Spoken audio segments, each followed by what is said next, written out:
Okay, I'd like to say something about Terrance. The Jesuits at their website, Crazy Gail, are making it appear like I'm such a slave driver that I ordered him to fill out all these forms, and I don't tell my men what to do. And I the only thing I did was I said, I'm about to run out of unemployment, so we're going to need some new financial options. So my men got together and they decided to assign Terrance as the one. Terrance made up his own mind about how he would go about this. I, I just turned it totally over to them. And it was his decision to push himself like this.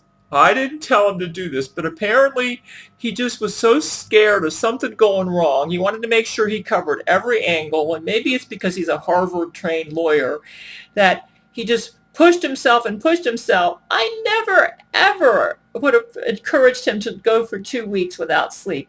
You say, you mean he had to go for 2 weeks without sleep just to fill out all your forms? Well, he was doing more than that. He was calling the government offices, making sure the Jesuits weren't infiltrating Social Security or all these other places and welfare agencies. And you might say, well, why in the world don't your men just send you money? You know, they've tried to do that in the past. They really have. And what has happened is the Jesuits always manage to sabotage it. They've got such fancy computer technology, they can keep the money from going to the bank. They can steal it for themselves. And this is what they've been doing with my writing income. You know, for my novel Silver Skies, I've earned so little that when I fill out my taxes, I have to treat it like a hobby and not as a self-employment because I haven't earned enough from the writing to claim it as self-employment. And what's really ironic is it was a New York Times bestseller when it first came out. But the Jesuits, anyways, like I said, I don't push my men. They decide how far they want to push themselves.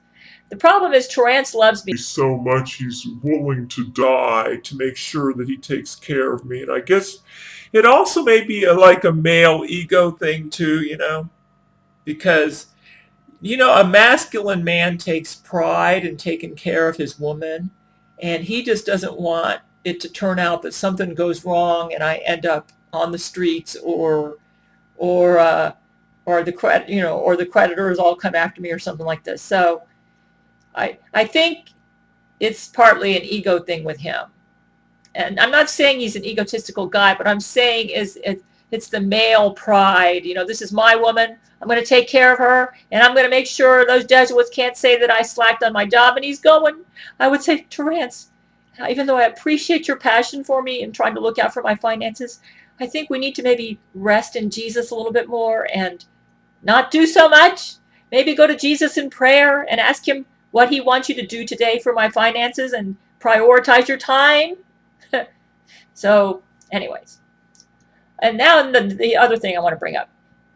People are insinuating that I don't write my own scripts. That's why I'm not using a script for this video. In fact, I think I'm going to quit using scripts for my videos. The reason I wrote scripts is because I tend to go past 15 minutes. And Jesus said no more than 15 minutes. I get off the subject. I forget to mention something. So what I'm doing right now is I wrote down like 6 main points, and I'm going to just kind of elaborate on that. But what I do when I write a script is I sit down and I think, what do you want to say? And I try to write it in a conversational tone so it won't appear like I'm reading a script. But I wrote a script mainly because I always forget things and I get off the subject. So I figured if I read it like an actress reading her lines, it would seem like I wasn't doing a script, and yet it would be me because it was my own writing. But now I'm being accused of, because it's so obvious I'm reading a script, people are saying that that's not my own writing, that my men, the trolls, are doing this for me. That's a bunch of baloney. I do all my own writings. In fact, I'm a better writer than all my men, with the possible exception of Brent Spiner. Brent Spiner could probably write as well as me if he ever put his mind to it, but his passion is more acting than writing. Brent is very descriptive, and what I do when I borrow from his comments for my writings, but I usually chop out some words because he tends to put an unnecessary wordiness in there. So I make his wording more concise. Terrance Jenkins is a flat out bad writer, and he's doing it on purpose because he doesn't care. He's a very, how would I say, a very conversational writer when he types on Skype, and he likes to use all caps. He said it's something, a family thing with him. So for Terrance, what I find interesting about him is his writings have such a conversational tone, and they're so unique to him that I'll borrow bits and pieces of him to use like his dialogue to spice up my scripts. But I modify what he says too. I can't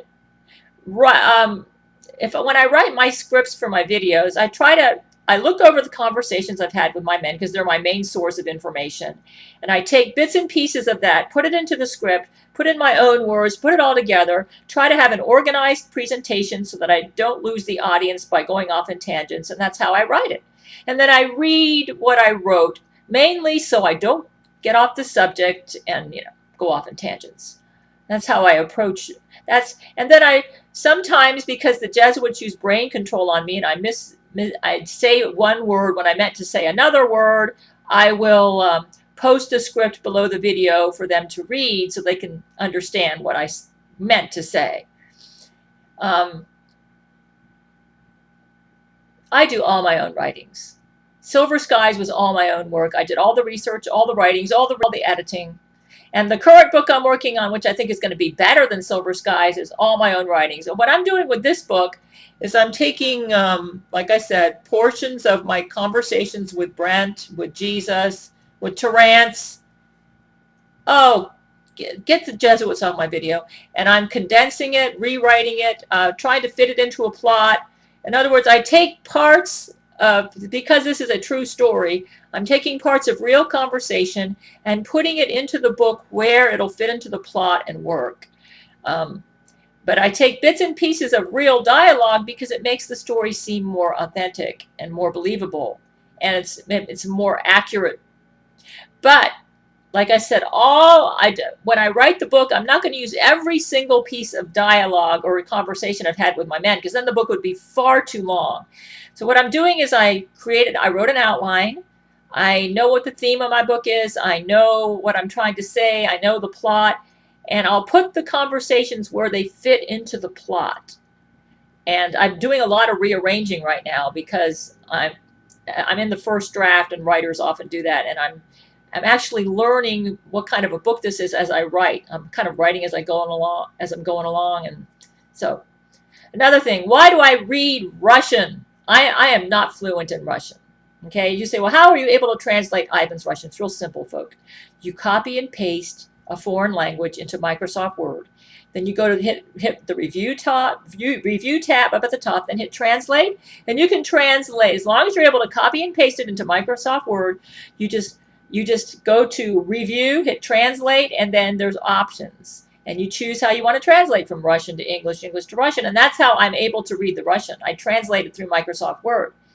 The only hitch is you got to be able to recognize the Russian language when you see it. I have studied enough Russian that I'm able to recognize the language in writing when I see it. The same would be with French, Spanish, German, Italian, all languages I've studied. So if I see the languages up there, I say, aha, that's Russian, or that's Italian, or that's Spanish, and I can go to the Microsoft Word translator and get an English translation. And that's how I'm supplying you with the translation. I do not speak Russian. Vladimir speaks better English than I do Russian, that's sad to say. And back in 2002, I tried to learn German so that I could speak, in a language that he and I could be strong in. But he's getting so good in English now, I don't need to do that. So this is mainly what I want to say. I do all my own writings, okay? I only wrote a script because I tend to get off the subject and go into tangents, and I thought it would help me to stay in subject. In fact, I'm going off on tangents right now. I'm going to send this off just to let you know more about myself and how I approach my videos, okay? Basically, I just wrote a script because Jesus was scolding me for going past 15 minutes. And now, I always have trouble ending these videos. The Jesuits always botch my videos. Ugh. Man, I can't get it to end. And then when I try to